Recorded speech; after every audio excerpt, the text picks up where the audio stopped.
আসসালামু আলাইকুম।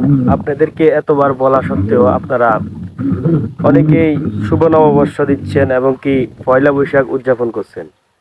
এই বিষয়ে হাদিসের আলোকে হাদিসে কি বলে আপনারা শুনেন।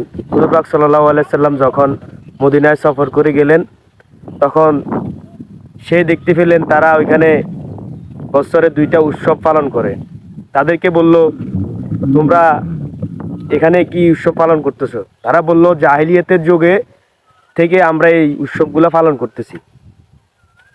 হুজুর পাক সাল্লাল্লাহু আলাইহি সাল্লাম বললেন তখন, অথচ আল্লাহ তাআলা তোমাদেরকে বছরে 2টি উৎসব দিয়েছেন, তা হলো ঈদুল ফিতর ও ঈদুল আজহা। হাদিসটি সুনানে আবু দাউদে বর্ণিত হয়েছে। তো আপনারা এরপরও কি পয়লা বৈশাখ উদযাপন করবেন? পয়লা বৈশাখ উদযাপন করা প্রথমত শিরকি একটা মতবাদ, আপনাদের ইমানও চলে যেতে পারে।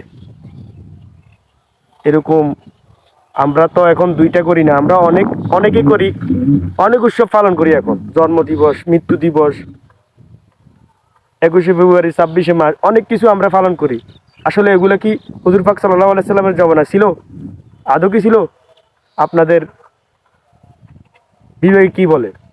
আপনারা কোরআন হাদিস, হুজুর পাক সাল্লাল্লাহু আলাইহি সাল্লামের বিদায় হজের ভাষণে বলল, আমি তোমাদেরকে 2টি জিনিস রাখি যাচ্ছি তোমাদের কাছে।